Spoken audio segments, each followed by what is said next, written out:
पितरों की कृपा के बिना जीवन आगे नहीं बढ़ सकता है। व्यक्ति कितना भी ईश्वर के नज़दीक हो, लेकिन यदि उसके पितर उसके ऊपर प्रसन्न नहीं है तो वो अपनी कामयाबी में कहीं न कहीं रुक सकता है, उसकी गाड़ी रुक सकती है।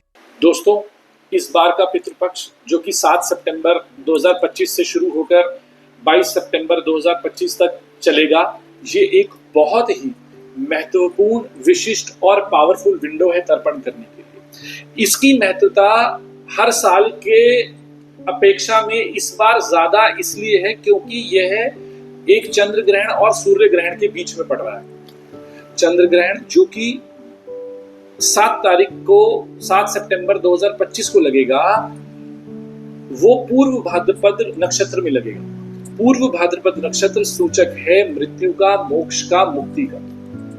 सर्वपितरी अमावस्या जो कि 21 सितंबर 2025 को पड़ेगी, उस दिन सूर्य ग्रहण है जो कि उत्तर फाल्गुनी नक्षत्र में लगेगा। उत्तर फाल्गुनी नक्षत्र सूचक है प्रोडक्टिविटी का, ग्रोथ का, पॉजिटिविटी का, पार्टनरशिप का। तो इस बार का जो पितृपक्ष का साइकिल है वो मोक्ष, मुक्ति और मृत्यु से शुरू होकर के ग्रोथ, पॉजिटिविटी और प्रोडक्टिविटी की तरफ जा रहा है। ये सूचित कर रहा है कि इस पितृपक्ष में अगर हम ठीक से उपाय करें तो वो हमारे लिए बहुत ही लाभकारी हो सकते हैं, क्योंकि इसका साइकिल मुक्ति से लेकर ग्रोथ की तरफ है। अब हम बात करते हैं सबसे पहले 7 सितंबर 2025 को लगने वाले चंद्र ग्रहण। जो चंद्र ग्रहण है वो पूर्व भाद्रपद नक्षत्र में लग रहा है। जिन लोगों की कुंडली में चंद्र केतु के साथ, चंद्र राहु के साथ, चंद्र शनि के साथ हैं, उन लोगों के लिए इस दिन चंद्रमा से रिलेटेड चीजों का दान बहुत ही कारगर सिद्ध हो सकता है। दूसरी बात, क्योंकि यह दान चंद्र ग्रहण के दिन किया जाएगा और पितृपक्ष में किया जाएगा, तो इसकी महत्वता और भी बढ़ जाती है, इसका इम्पैक्ट और भी बढ़ जाता है। तो जिन लोगों की कुंडली में भी चंद्र ग्रहण है या चंद्र बाधित है या मानसिक परेशानी के शिकार हैं, जिनकी मेंटल स्टेबिलिटी में इशू आ रहा है, वो सब लोग इस दिन चंद्रमा से रिलेटेड चीजें जैसे कि चीनी, दूध या चावल का दान कर सकते हैं। ये दान उनकी कुंडली में चंद्रमा के प्रॉब्लम्स को सॉल्व करेगा, उनको मानसिक शांति प्रदान करेगा। दोस्तों, आपने कभी सोचा है कि कांस्टेंट मानसिक परेशानी चल रही है, अपॉर्चुनिटीज ना मिल रही, व्यापार में प्रॉब्लम आ रही है, अकारण घर में बीमारी आ जाए, संसाधन न जुट पा रहे हैं, आपको अपनी मेहनत का पूरा फल ना मिल रहा हो, ये सब चीजें आपके कर्मों के अलावा आपकी कुंडली में स्थित ग्रह दोष या पितृ दोष को भी इंगित करती है। ऐसा लगता है कि कोई एक अदृश्य शक्ति है जो बार बार आकर बाधा प्रस्तुत कर रही है या हमारे काम में ऑब्स्टिकल्स डाल रही है या हमारे काम को पूरा होने से रोक रही है। इसी के उपाय के लिए ये जो पितृपक्ष की 15 दिन की विंडो है, ये बहुत ही कारगर है और इस साल का पितृपक्ष तो बहुत ही पावरफुल है। देखिए, पितृपक्ष ही वो दुर्लभ समय है जब पूर्वजों की आत्माएं सबसे ज्यादा सक्रिय होती हैं और पृथ्वी पर आकर हमसे मिलने की चेष्टा करती हैं। इन 15 दिनों में हम उनकी डिग्निटी के लिए, उनकी तृप्ति के लिए बहुत सारे उपाय कर सकते हैं। और मैं आपसे एक बात और कहना चाहता हूँ कि जब भी आप पितृ तर्पण करें तो इसे एक परंपरा मानकर मत करें, इसे आप अपनी रिस्पॉन्सिबिलिटी लें, अब इसमें अपने एफर्ट्स डालें। देखिए, हमारे जो पितृ हैं वो इस पृथ्वी पर हमारे द्वारा ही वास करते हैं। मैं किसी का बेटा हूँ, मैं किसी का पोता हूँ, लोग उन्हें मेरी वजह से ही जानते हैं, मेरे नाम से जानते हैं और मुझे उनके नाम से जानते हैं। तो जब भी आप पितृ तर्पण करें तो इस बात का खास ख्याल रखें कि आप कुछ ऐसा जरूर करें जो उन्हें पसंद आए या जिसमें आपका कुछ एफर्ट दिखे, मात्र परंपरा न लगे। इसी बात को आगे बढ़ाते हुए हम बात करते हैं कि अगर आपकी ग्रह कुंडली में ग्रह दोष या पितृ दोष है तो आप उसे कैसे पहचानें और कौन सा ग्रह जो है वो ग्रह दोष में फंस गया है जिसका उपाय किया जा सकता है इस पितृपक्ष में। अब देखिए, जो ग्रहण लगाने वाले ग्रह हैं वो राहु है, केतु है, और कुछ हद तक शनि है।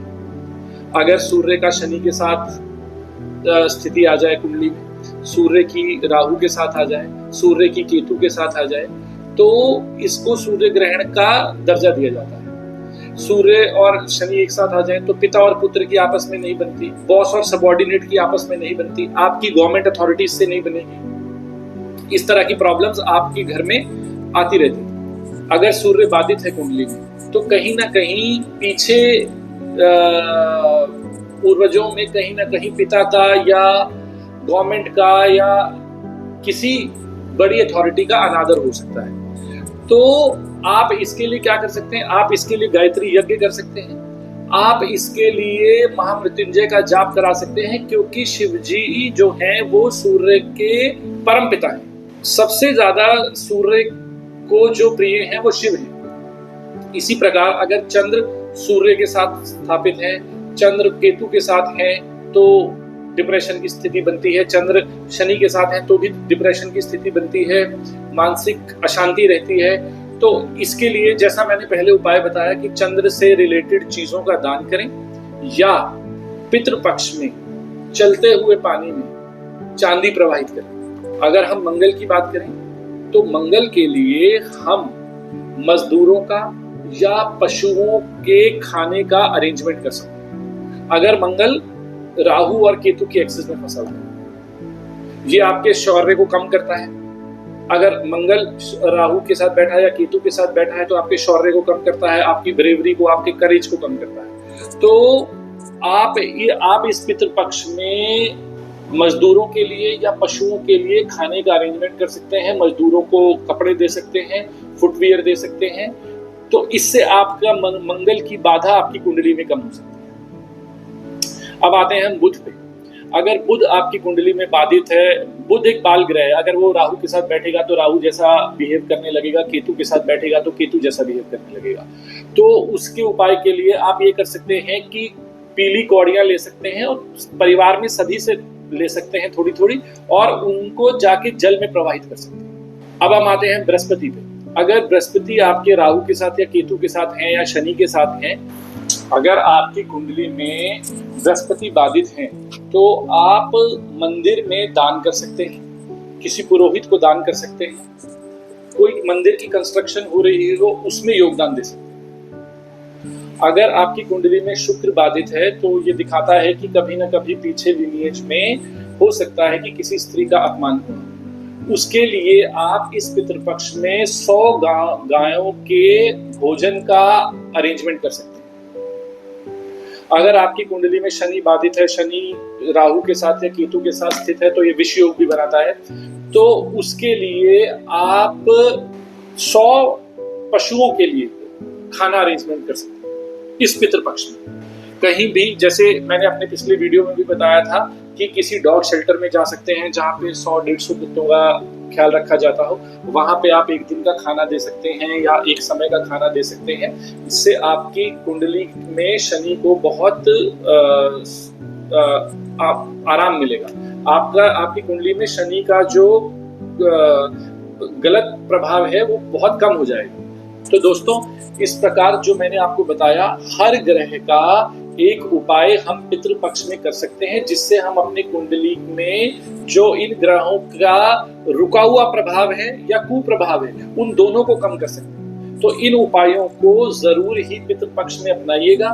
और क्योंकि ये पितृपक्ष बहुत ही पावरफुल टाइम है, तो इस टाइम पे किया गया दान नॉर्मल दिनों से किए गए दान से 100 गुना ज्यादा इम्पैक्ट रखता है। जो पितृपक्ष है, इसका व्याख्यान महाभारत में भी है। जब कर्ण स्वर्ग लोग गए तो उन्हें वहां पर सोना, हीरे, जवाहरात सब कुछ दिया गया। तो उन्होंने पूछा कि मुझे खाना क्यों नहीं मिल रहा है, तो उन्हें ये बताया गया कि आपने पृथ्वी लोक पर अपने पितरों का तर्पण नहीं किया था, उन्हें अन्न और जल का दान नहीं दिया था। तो कर्ण को भी 15 दिन के लिए वापस पृथ्वी लोक पर आकर अपने पितरों का तर्पण करके, उन अन्न दान देके, जल दान देके वापस स्वर्ग लोक जाना पड़ा।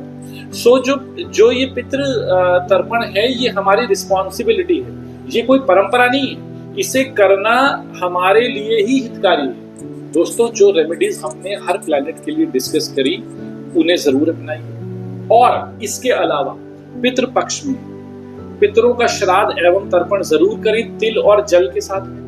अमावस्या के दिन दूध में पानी मिलाकर, कच्चा दूध बनाकर, तिल डालकर पीपल के वृक्ष को अर्घ्य जरूर दें। पीपल के पेड़ के नीचे जल जरूर चढ़ाएं। पूर्वजों के नाम से दान जरूर करें। और ग्रहण के दिन, जैसा मैंने चंद्र ग्रहण का बताया, वैसे ही चंद्र ग्रहण और सूर्य ग्रहण के दिन दान जरूर करें। सूर्य ग्रहण के दिन, जिस दिन सर्वपितृ अमावस्या है, जो कि 21 सितंबर 2025 को पड़ रही है, उस दिन अन्न का दान जरूर करें। गेहूं, गुड़ जो है वो सूर्य के सूचक हैं, तो इनका दान सूर्य ग्रहण वाले दिन करना बहुत ही शुभकारी होगा।